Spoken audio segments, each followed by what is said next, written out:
बांग्लादेश की पूर्व प्रधानमंत्री शेख हसीना लगभग 3 सप्ताह से भारत में ही हैं।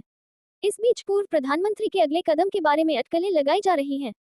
हालांकि बांग्लादेश की अंतरिम सरकार द्वारा हसीना का राजनयिक पासपोर्ट रद्द करने से उनके भारत में रहने की संभावना कम हो गई है।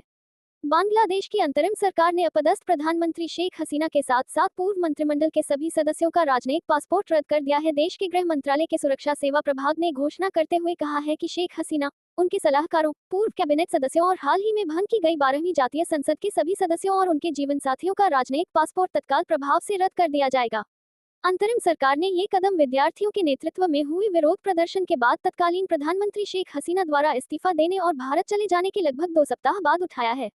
इन पासपोर्टों को रद्द करने का प्रावधान उन राजनयिक अधिकारियों पर भी लागू होता है जिनका कार्यकाल समाप्त हो चुका है। साथ ही कम से कम 2 जांच एजेंसियों की मंजूरी के बाद ही साधारण पासपोर्ट जारी किए जाने की संभावना है।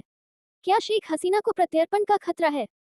सरकारी सूत्रों के हवाले से खबर में कहा गया है कि हसीना के पास उनके नाम से जारी राजनयिक पासपोर्ट के अलावा कोई अन्य पासपोर्ट नहीं है। हसीना के राजनयिक पासपोर्ट और उससे संबंधित वीजा विशेषाधिकारों को रद्द करने से उन्हें प्रत्यर्पित किए जाने की आशंका बढ़ सकती है। ढाका से प्रकाशित अखबार डेली स्टार की खबर के मुताबिक भारतीय वीजा नीति के अनुसार राजनयिक या आधिकारिक पासपोर्ट रखने वाले बांग्लादेशी नागरिक वीजा मुक्त प्रवेश करने और 45 दिन तक रहने के पात्र हैं। बृहस्पतिवार को हसीना के भारत में रहते 20 दिन हो गए हैं। उनके राजनयिक पासपोर्ट और उससे संबंधित वीजा विशेषाधिकारों को रद्द करने से हसीना का बांग्लादेश में प्रत्यर्पण का जोखिम बढ़ सकता है, जहां उन पर 51 मामले चल रहे हैं, जिनमें हत्या के 42 मामले शामिल हैं।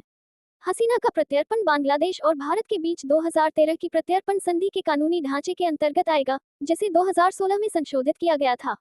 हालांकि संधि में आरोप राजनीतिक प्रकृति के होने पर प्रत्यर्पण से इनकार करने की अनुमति दी गई है, लेकिन ये स्पष्ट रूप से हत्या जैसे अपराधों को राजनीतिक नहीं मानता है।